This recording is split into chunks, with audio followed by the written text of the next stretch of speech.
May ngadlaw mga kabay kasi so nana sa day bikero nga hiwi og plaka kay natumba lagi siya. Nya duha na ni kabuan kuno kapin magtulo na wa man gyud siya ka palit og plaka kay apiki kayo. Nya nakadesisyon og duol sa tuwa nya mo na to ihatago. Duha man ni kabuok.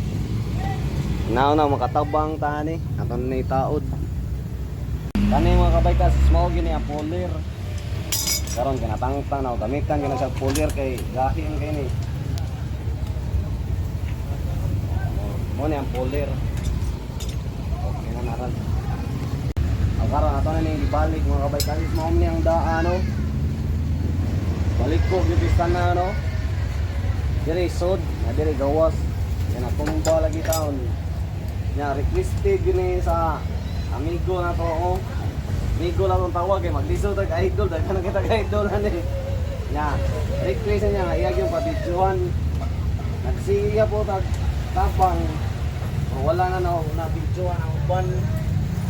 Nya karon kay si amigo mangita ningon, bidyo na amigo kay lagir biya kanya. Tapang biya na imong gibuhat. Mo na ato na bidyohan na ray. Karon okay na. Aron mga kabay kasi say. Straight na yung plaka. Wala na sa itong piti-piti kay kato din mi ko eksika di mo matagak din mo balik, mabalin-balin.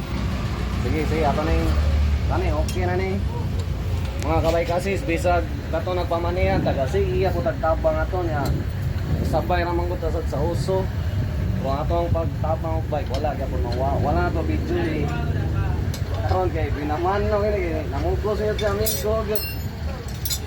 Ato yung video niya, shout out na amigo yaray. Shout out na. Ato na ibalik. Maura na straight na gito niya ang plaka. Mayan mo na yung makapalipay ta sa ito yung sigkataw kaysa kanang makapasakita ba. Tindod gito yung makapalipay.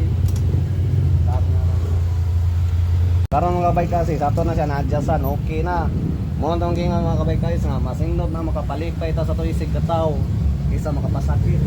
Sa sunod sa makabay kasi, see you the next one. Bye bye.